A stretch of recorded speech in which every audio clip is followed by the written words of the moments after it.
Don't forget to subscribe to my channel for more dramatic stories like this. It was a Friday evening in Manhattan, the skyline shimmering with neon lights and hidden secrets.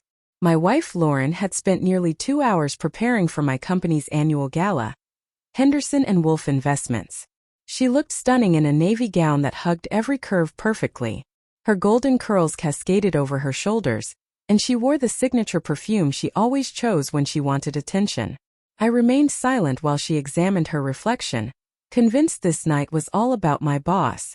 What she didn't realize was that Ethan Wolf, the man she assumed oversaw me, was unknowingly reporting to me. Years ago, I had sold my shares under another identity and discreetly reacquired the company through a private trust.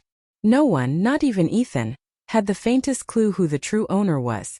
Tonight, I intended to discover the limits of my wife's loyalty. Inside the ballroom, New York's elite mixed and mingled. Executives, models, polished faces wearing ambition like armor. Lauren clung to my arm, her enthusiasm lighting up her face. The moment Ethan entered, her expression shifted.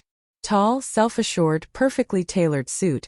His confident swagger made it seem like the room belonged to him. "Jason," Ethan greeted, patting my shoulder. "And this must be the famous Lauren. Now I understand why you never stay late at work." His charm was effortless, but the way his gaze lingered on her neckline was unmistakable. Lauren laughed softly, brushing her hair, the classic silent signal every married man knows. I sipped my bourbon, composed, while Ethan unwittingly stepped into a game he wasn't prepared for.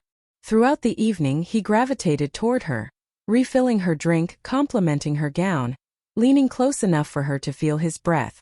And each time she rewarded him with a bigger smile. She assumed I was being polite. In reality, I was watching a test I had orchestrated for weeks. 2 weeks earlier, I'd found late-night messages on her phone, all erased by morning. She had hidden one under a fake contact. Tracing it led straight to Ethan. After dinner, the music softened to slow jazz. Ethan extended his hand toward her. "May I?" he asked, glancing at me. "Of course," I said, my voice steady. Too steady. Lauren hesitated, smiled, and took his hand. On the dance floor, they moved together far too naturally. A cold knot tightened in my chest. To everyone else, it was a charismatic boss dancing with an employee's wife. To me, it was my empire being toyed with. Midway through the song, Lauren's clutch vibrated. The discreet tracking app I'd installed weeks ago synced with my watch. Room 707 reserved E. Wolf. I didn't flinch, I finished my drink. Later, I told Lauren I needed to take a call on the balcony. I watched as she whispered to Ethan before they slipped away, thinking no one noticed.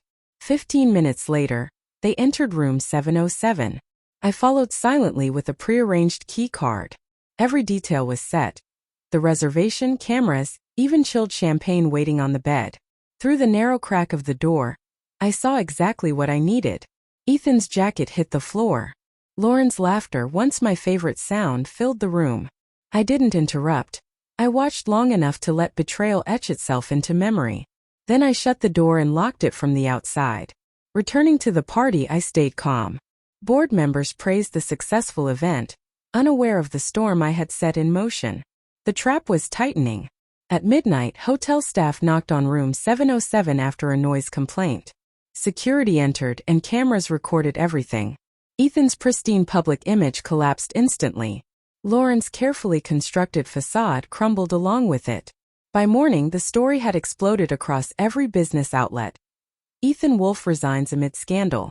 My lawyers ensured the company's ownership reverted entirely to me. Lauren called repeatedly. I ignored her. When she finally arrived home, her face blotched from crying. "Jason, please," she pleaded. "It was a mistake. I didn't know what I was doing." I studied her carefully. "You knew exactly what you were doing," I said softly. "The only thing you didn't know was who it was directed at." She froze. "What do you mean?" she whispered. I handed her a folder, ownership papers, legal files, Ethan's resignation. At the bottom of every document was my signature. "You thought he was my boss," I said. "He works for me. Everything he touched belongs to me, including the company you just helped me reclaim." Lauren's breath caught. Her world shattered in seconds. I didn't yell. I didn't lash out. I simply picked up my suitcase. You didn't just betray me, I murmured. You reminded me that forgiveness isn't owed to someone who loved power. Not me. She collapsed to the floor, sobbing while I never looked back. 3 months later, Henderson Global Holdings dominated New York's financial scene. Ethan vanished from the industry. Lauren filed for divorce but walked away with nothing. Every asset had always been in my name. Occasionally I see her name online. She's a real estate agent in New Jersey now, looking older, worn, hollow. Perhaps she still replays that night. I do too, not with pain but with peace.